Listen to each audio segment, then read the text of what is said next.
back to the second hour. This second hour, it is going to be so informative. I mean, you could definitely take out your little notepad or take some notes, because when Dr.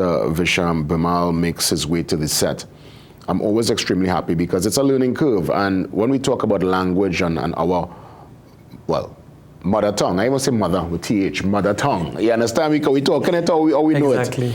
it. You know, the founder of Caribbean Hindustani, Dr. Bhimull, is a man engrossed in language, and especially language from, I would say, yesteryear, ancient time, the original language, the original tongue that many of our ancestors would have come to the region with. So we're talking today about World Mother Tongue Day, and Dr. Bhimull will take us through it. Great to see you. You told me, well, morning by the way, as always, welcome. Bonjour. Bonjour. You told me you created quite a still walking through tongue today, huh? Yeah. You see, that's why we're talking about language today. Language, just like this way, is part of identity. Yes, it's true. So how you speak sometimes, people will cast aspersions based on social norms. Because let's be real, when people travel and when people migrate and leave other parts of the world, they go to a new region. They move with their religion, they go with their language, they go with their food, their culture, the music. So language, food, all these things endure, you know, and that's why today, obviously, you'll see people bringing certain words from the past and mixing it with the new, but part of it still endures today, and I'm so happy that you're here. What parts of the region would have kept it alive? I know Patois was a big thing back in the day for us. It's kind of died now, but I know St. Lucia, that's still very much alive, Dominica. What other parts of the region kind of kept some of their original language? Well, I mean, you mentioned the French Creole Islands, right? Antillean Creole. They were post-French. Yes. Then you have an interesting one is Suriname, because as we were talking before, Suriname actually was British first, and then there was a fight between the British and the Dutch for that land. I mean, that's partly the reason why indentured labor is also there too. Yeah. It was a treaty between the British and the Dutch. They actually speak something quite similar to us. What's your mother tongue? I would say, well, I mean, when I look at it, right, from growing up down Urine, my grandmom would speak a little bit of Patois. Obviously, English is the original tongue, yes, but I would say part of it would have been Patois because she was a de Chaussée, which is a French name based on a St. Lucia connection. But they didn't speak it in front of the children because I suspect some of these elders were speaking stuff that they didn't want the children to know, so they didn't teach the children. In the same context at home by me, because my grandparents would speak Trinidad Bhojpuri. But I would say my mother tongue is English Creole, Trinidad English Creole. English Creole. My grandmother was actually my nanny, so that will be my maternal grandmother, was bilingual. She would speak Trinidad Bhojpuri as well as English Creole. One famous expression was, "My kiri, I go knock you down." My kiri is Bhojpuri. I swear by my mother, I go knock you down. Well, yeah, it sounds Guyanese, eh? Yeah. But we say the same thing here. So that represents the mix. I remember as a child speaking like my grandmother, because I grew up with her from 3 months. So you're listening to her and you take up her intonations and her tone and everything. And how I'd speak was quite different, as I would say, because it was from a rural area. My mom, my grandmother is one generation. So her parents were indentured laborers. Yeah. And my mom would be second generation. Mom, though, was educated and the last child of 10. She doesn't speak a word of Bhojpuri, but I do because I try to recapture it. There are lots of words we use in our English Creole that people don't realize are actually Bhojpuri. Like my nanny would say, "You go bring it here by me. You go bring it by here for me." By here. Here. Right? Yeah. I spent most of the time with my grandmother. Mommy stayed home once. And I stayed home with her. She stayed home from work. And rain was falling, and there was a bit of little water collecting here and there. And I told Mommy, "Oh good, look how much water it have by here."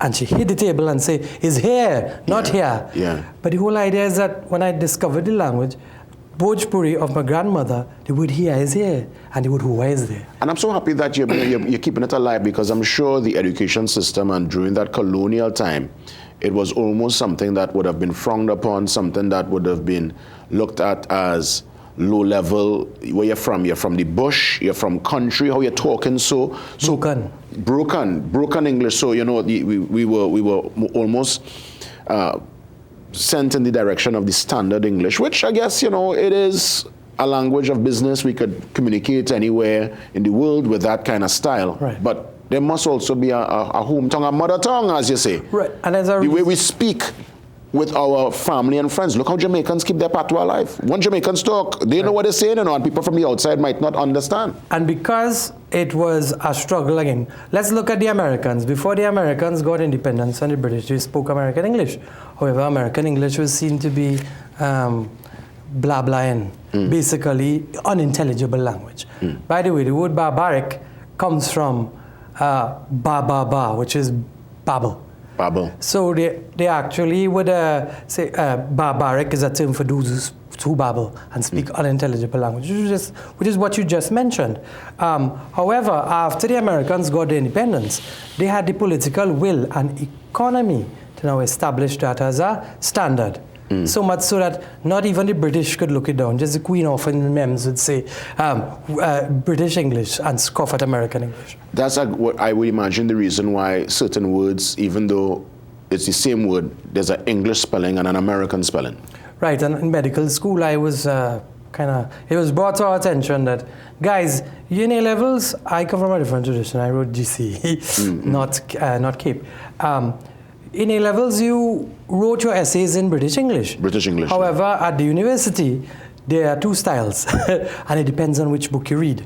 When you write your essays, you should know which one you're going to write in. You can't write in both. So you can't spell in British way and American way lower down. You lose marks. Yes. So again, that in itself shows how, well, what is a mother tongue, how it becomes standard, and the pride in it is something economic, political, and social. Tell me about this World Mother Tongue Day. Is it something, I mean, for those hearing about it for the first time, is it something recent, and how do we celebrate it, and when is it actually? So it's today, 21st of February, well, we might know, people might say if I speak Trinidad English Creole, my mother tongue, that it's, well, as you say, broken English. I might feel upset about it, and even Patois, broken French, and Trinidad Bhojpuri, broken Hindi. It gets me upset. But imagine if you're in a place where you had to fight to speak that language. We all know about the independence of India. Shortly after the World War, when India had gained independence, but it separated from Pakistan, so it's partition. That people don't know Pakistan, that is West Pakistan. There's actually Bangladesh and West Bengal, that was East Pakistan. And a decision had to be made by the majority in India would have been Hindus and Muslims in East and West Pakistan. They had to make a decision as to, well, what will be the national language, and the government of Pakistan then decided it will be Urdu. Urdu is no different from Hindi. Conversational is the same. The script is different, and when you speak formally, you use different words. They spoke that in West Pakistan, but in East Pakistan, everybody spoke Bangla or Bangladeshi, or you'd call it Bengali. Bengali. The majority of people, and they were forced to speak Urdu and make it their daily tongue. So much so that people started protesting. They couldn't take this decision, and people died for it.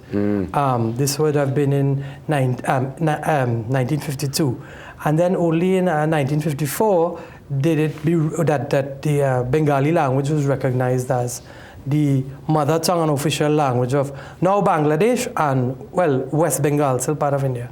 Let's bring it back to Trinidad and Tobago. And again, thank you so much for that history lesson, because I've heard of the Bengali language, as it were.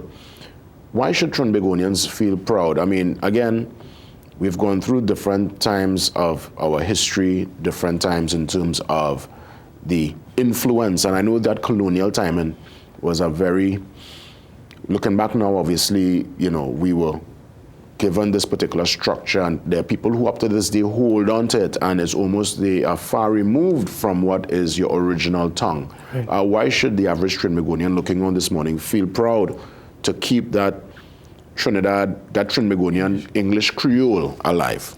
Right. I'll share a story of mine. First time I went to England. Anytime I go internationally, well, this doesn't help. They ask which part of India you're from. And I'm never recognized as being from the Caribbean. I had gone, we were in London. It was the last night, and we were buying chocolates and stuff to bring back home in the grocery, the general grocery.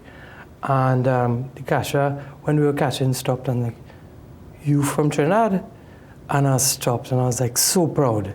Yeah. Because I said it's the first time me looking a person of Indian origin was identified as Trinidadian. Why? Because of how I spoke. Because I asked the girl, I said, "How you know that?" She said, "Well, you're talking Trini." So the whole idea is that you wouldn't really experience it until you go abroad, because you're kind of lost in the sea of people.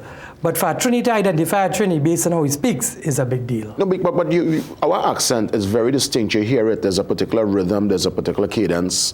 There is something where you could be far removed from Trinidad when you travel and you hear Trini speaking the sing-song, you know, the accent. Yeah. Now, is it, so let's talk about accent. We always hear of Trinbagonians having different accents. We hear there's a Maraval accent, you hear there's a South accent, there's accent for people who live in Arima. Does the accent play a part of this, of the English Creole, the Trini English Creole? And I want to go back to Dr. Peggy Mohan here. She wrote Trinidad Bhojpuri, a morphological study as a thesis. And we had a conversation one day and she was like, "Visham, you know the English Creole of the Indians is quite different from that of the East-West corridor or the those who descended from the French Creole slaves." And I couldn't understand that until I went Barbados, because my grandmother would say something like this: "Hey, bitch, you go bring the fact by here for me." I grew up speaking like that, and I'm proud of it. She said, "You remember how your grandmother used to talk? It do sound Guyanese." I said, "There's a reason for that, because we share a common history with them, one where we came from, and we live quite close by and we interact. So that how one ethnicity speaks English Creole is different from how another one might have spoken it. Why? They belong to different communities, right? After, I guess, globalization and people moving across from one space to the other, then you have a mixing of it. So yes, people concentrated in Port of Spain would speak a particular way. People concentrated in the East-West corridor would speak a particular way. My Aji, my maternal grandmother, is from Pinal. And whatever Peggy had told me with respect to, well, at least how people of Indian origin or Trinidadian speak, it still exists there. I think we should continue doing research on this, because in this small country, we speak that same one language, Trinidad English Creole, but we speak it so differently.